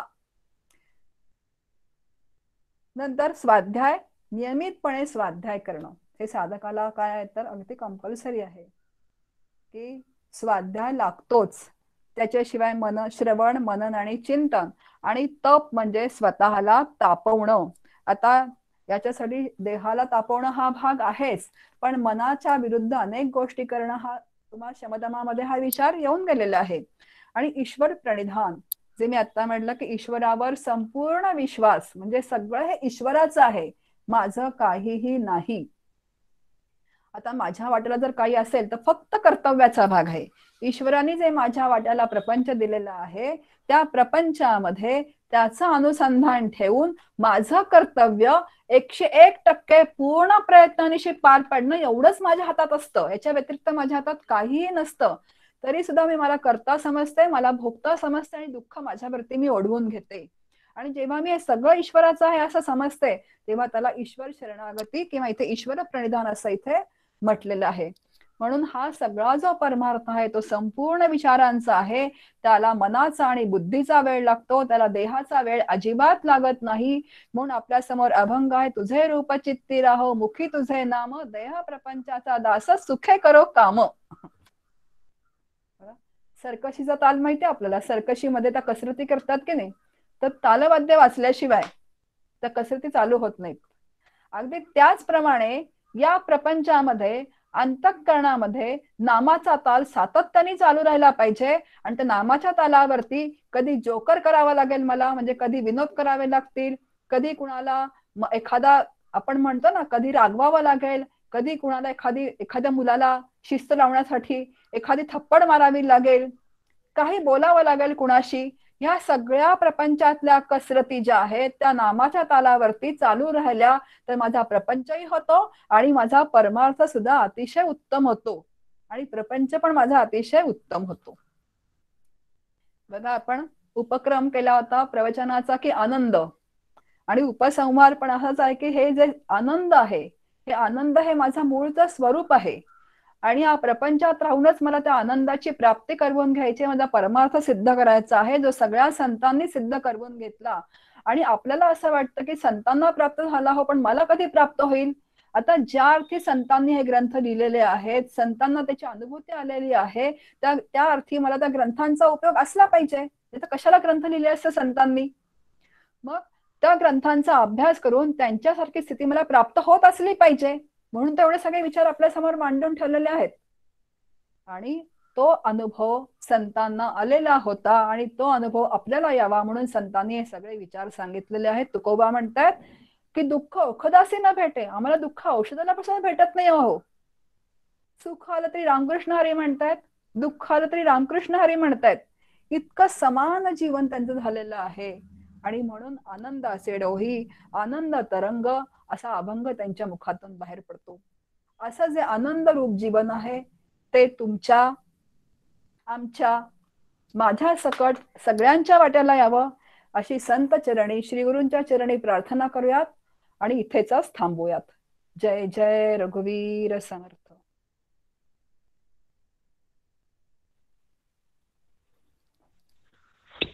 खूप छान सीमाताई. आज जो विषय आपण ठरवला होता प्रपंच आणि परमार्थ, अतिशय सुंदररित्या तुम्ही याचं विवेचन केलेलं आहे. प्रपंचाचं स्वरूप, 4 आश्रम, परमार्थाचं स्वरूप आणि साधकांसाठी यमनियम, अतिशय नेमक्या गोष्टी अतिशय परिणामकारकरित्या तुम्ही सांगितलेल्या आहेत. उपद्व्याप प्रयत्नपूर्वक थांबवणे म्हणजे साधना. साधनेची फार सुंदर व्याख्या तुमच्या विवेचनात येऊन गेली. सर्व श्रोतृवर्गाने, साधकांनी याचं चिंतन करावं आणि आपली साधना योग्य दिशेने पुढे न्यावी. पुढच्या सत्रामध्ये आपण साधना, प्रपंचातील साधना, जगताकडे आणि जीवनाकडे पाहण्याचा दृष्टिकोन आणि साधकासाठीची बंधने असा भाग पाहणार आहोत. आजच्या या विवेचनानंतर आपण एक 15 मिनिटाचा वेळ सर्व साधकांसाठी, श्रोतृवर्गासाठी प्रश्नोत्तरांसाठी ठेवलेला आहे. कुणाला काही प्रश्न विचारायचा असेल तर त्यांनी स्वतःला अनम्यूट करावं आणि प्रश्न विचारावा. पुढची 15 मिनिटं आपण प्रश्नोत्तरासाठी ठेवणार आहोत. कोणाला काही प्रश्न आहेत का?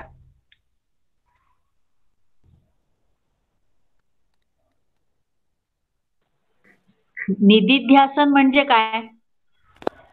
निधिध्यासन.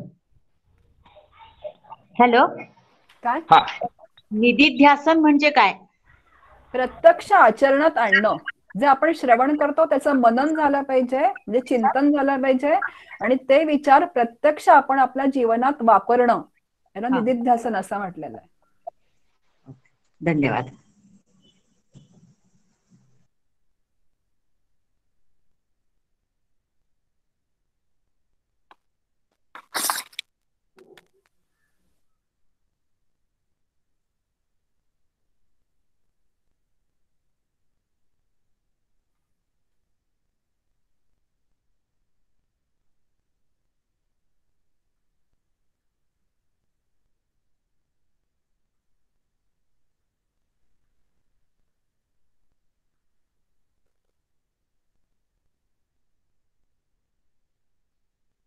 हॅलो.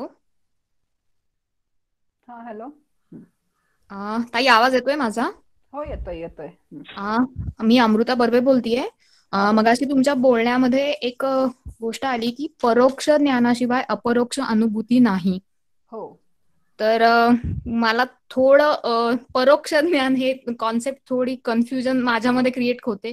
थोडं म्हणजे विवेचन थोडं करू शकाल का, एक 5-10 मिनिटाचं त्याबाबत? बरोबर. हो हो. आता परोक्ष आणि अपरोक्ष आपण व्यवहारामध्ये बरोबर त्याचा उलटा अर्थ घेतो. माझ्या परोक्ष तू बोलू नकोस असं म्हणतो की नाही आपण. बरोबर. हो हो. आणि अपरोक्ष म्हणजे साक्षात. पण इथे बरोबर उलटा अर्थ आहे परमार्थामध्ये. परोक्ष म्हणजे माझ्या समोर जे आहे ते, म्हणजे शब्द ज्ञान ज्याला म्हणतो, जे ग्रंथ आहेत ते परोक्ष ज्ञान आहे सगळं जे आहे.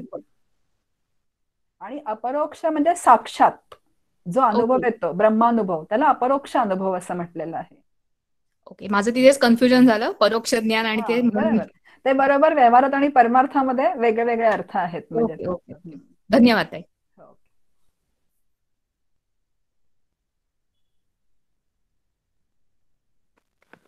नमस्कार ताई, मी अनुराधा दांडेकर बोलतेय. आवाज ऐकू येत असेल आय होप. आपण इथे म्हटलंय की घटना ज्या आहेत भूतकाळातल्या त्या आपण विसरायच्या आहेत. आवाज नाही येते बरोबर. ओके, आता येतोय? हा. तर घटना ज्या आहेत भूतकाळातल्या त्या विसरायच्या आपण म्हणतो, पण त्या घटनांचे परिणाम होत राहतात, तर मग त्या विसरल्या जात नाहीत असं थोडं. असं कसं असतं की घटना होतात आयुष्यात ज्या असतात त्या प्रारब्धाप्रमाणे. आता बुद्धी जी आहे, बुद्धीचं स्मरण हा धर्म आहे, बरोबर. त्यामुळे झालेल्या घटना आठवणार आहेत आपल्याला. हो, आठवणार नाही असं अजिबात होणार नाही. पण त्या घटना ज्या आठवतात त्या कुणाच्या सत्तेवरती आठवतात? भगवद्गीतेमध्ये भगवंत म्हणतात मत्तर बुद्धी ज्ञान आहे ना, तो एक श्लोक आहे त्याच्यामध्ये की माझ्या सत्तेवरती बुद्धीला स्मरण होतं. मग आता बुद्धीला झालेल्या घटनांचं स्मरण होणार आहे. सुखाची असेल तर सुखाचं होणार आहे, दुःखाची घटना असेल तर दुःखाचं स्मरण होणार आहे. पण साधकाचं मात्र एक काम आहे की त्या तरंगाची लाट होऊ नये द्यायची. स्मरण होणारच आहे, स्मरण होणार नाही असं होणारच नाहीये, पण ती घटना तिथे आठवल्याबरोबर तिथे नामाने तिला मागे सारायचं. ओके.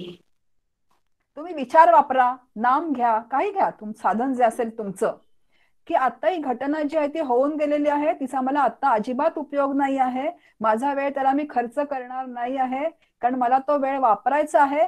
अशा विवेकाने ती घटना तुम्ही मागे सारा, कारण ती स्मरण तर होणारच आहे, पण ते स्मरण पुढे वाढू द्यायचं नाही. जसं तरंगाचा प्रवाहाची लाट जी होते आपली, ती लाट होऊ द्यायची नाही.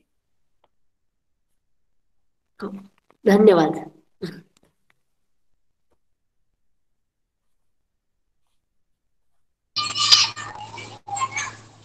हॅलो.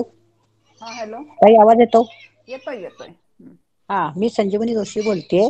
हा, जो तुम्ही 4 हे आश्रम सांगितले त्यात गृहस्थाश्रमाचं महत्व अनन्यसाधारण आहे, बरोबर आहे? तिन्ही आश्रमापेक्षा. हॅलो. गृहस्थाश्रमाचं ना? हा, अनन्यसाधारण आहे. मग त्याचा तिन्हीच्या वरती जे तुम्ही सांगितले त्याच्यात अगदी मला थोडक्यात सांगाल का काही? म्हणजे 3 आश्रम,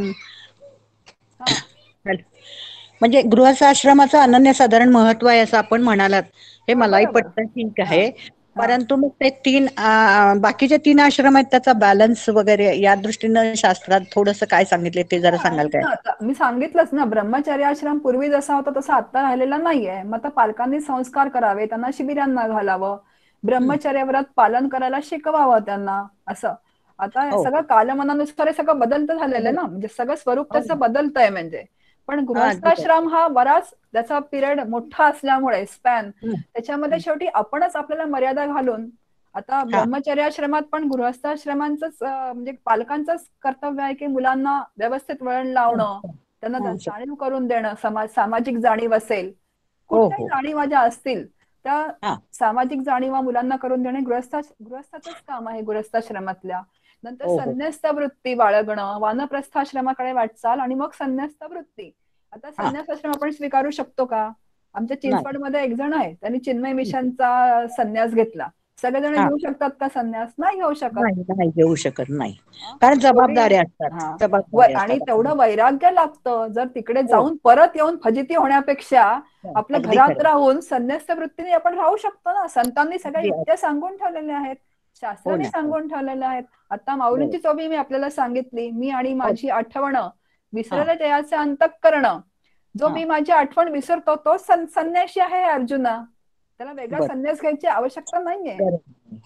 घरात राहून तटस्थ वृत्तीने आपण जीवन जगलं तर आनंदाने.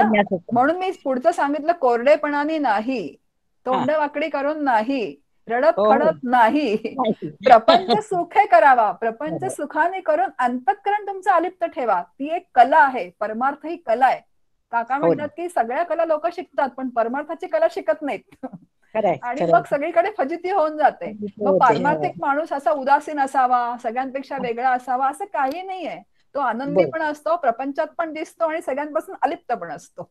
हो, बरोबर. छान ताई, थँक्यू. थँक्यू.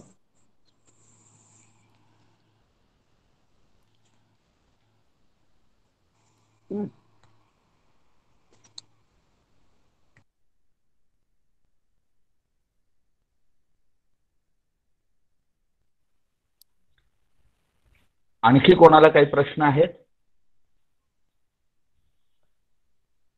अजून 5-6 मिनिटं आहेत आपल्याकडे. ब्रह्मचर्याश्रमाची डेफिनेशन परत सांगाल का, असा कोणाचा तरी प्रश्न आहे. कपिल कुलकर्णी. कशाची? ब्रह्मचर्याश्रम. आपण एक स्पेसिफिक डेफिनेशन सांगितली होती की सगुण साकार आणि निर्गुण निराकार या परब्रह्माचा अनुभव ब्रह्मप्राप्तीसाठी जे आचरण सांभाळायचं असं ब्रह्मचर्याश्रम असं म्हटलं. बघा, सगुण साकार ब्रह्म किंवा निर्गुण निराकार ब्रह्मप्राप्तीसाठी जे आचरण सांभाळायचं त्याला ब्रह्मचर्याश्रम असं म्हणतात. शेवटी अंतिम ध्येय काय आहे? ब्रह्मानुभव घेणं. मग त्या दिशेने सुरुवातीपासूनचा प्रवास पाहिजे, म्हणजे ब्रह्मचर्यापासूनचा.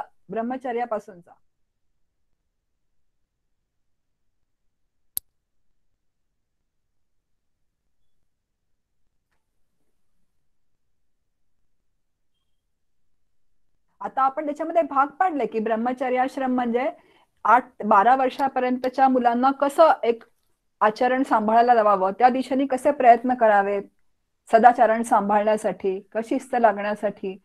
पण जसा जसा तो मोठा होत जातो तर त्याला लहानपणी पण शिकवण पाहिजे. म्हणजे आता सगुण साकार निर्गुण निराकार हे त्याला लहानपणी फारसं नाही लक्षात येणार, पण त्याचं आचरण जर चांगलं राहिलं, शुद्ध राहिलं, उपासना जर शुद्ध राहिली तर तो प्रवास आपोआपच त्याचा तिकडे सगुण साकाराच्या प्राप्तीकडे किंवा निर्गुण निराकाराच्या प्राप्तीकडे तो होत राहील. ब्रह्मचर्यातून गृहस्थाश्रम, गृहस्थाश्रमातून वानप्रस्थ आणि संन्यासाश्रम. म्हणून त्यांनी व्याख्या अशी केलेली आहे की सगुण साकार किंवा निर्गुण निराकार ब्रह्मप्राप्तीसाठी जे आचरण सांभाळायचे ते ब्रह्मचर्य आश्रम, ब्रह्मचर्य असं म्हटलेलं आहे त्याला. धन्यवाद.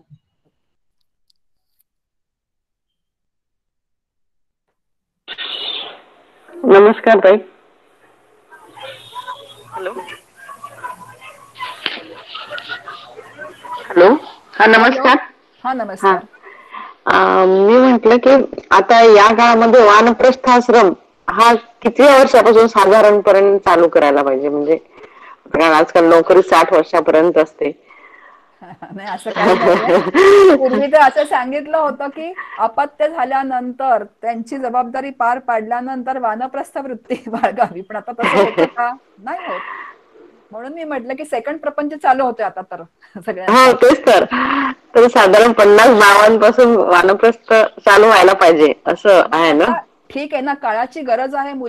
सुनबाईंनी सर्व्हिस करावी, नवीन पिढी सर्व्हिस करत असते. मग आपण नातवंडांची सेवा करताना पण त्याला आंघोळ घालताना बाळकृष्णाला मी आंघोळ घालते आहे, बाळकृष्णाला मी जेव घालते आहे, असा एक भाव ठेवावा आणि अंतःकरण मात्र अलिप्त ठेवावा. आता तो बाळकृष्ण जेव्हा मला विचारत नाही, तो कुठपर्यंत विचारतो मला? जोपर्यंत त्याला माझी गरज आहे तोपर्यंत. तो झाला एक थोडा मोठा की तो मला विचारत नाही आणि आपण मात्र त्याच्यामध्ये अडकून राहतो.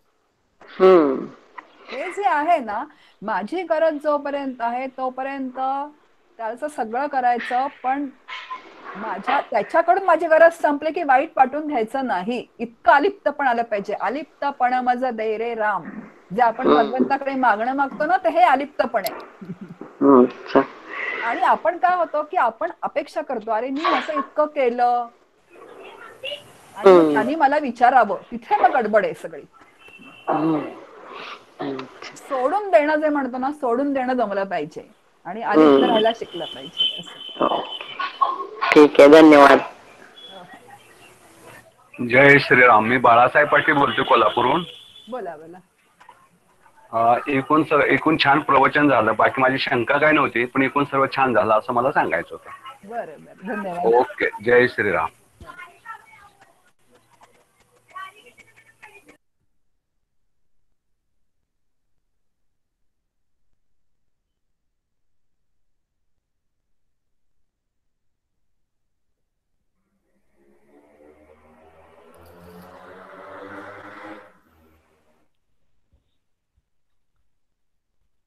आणखी कोणाला काही प्रश्न आहेत?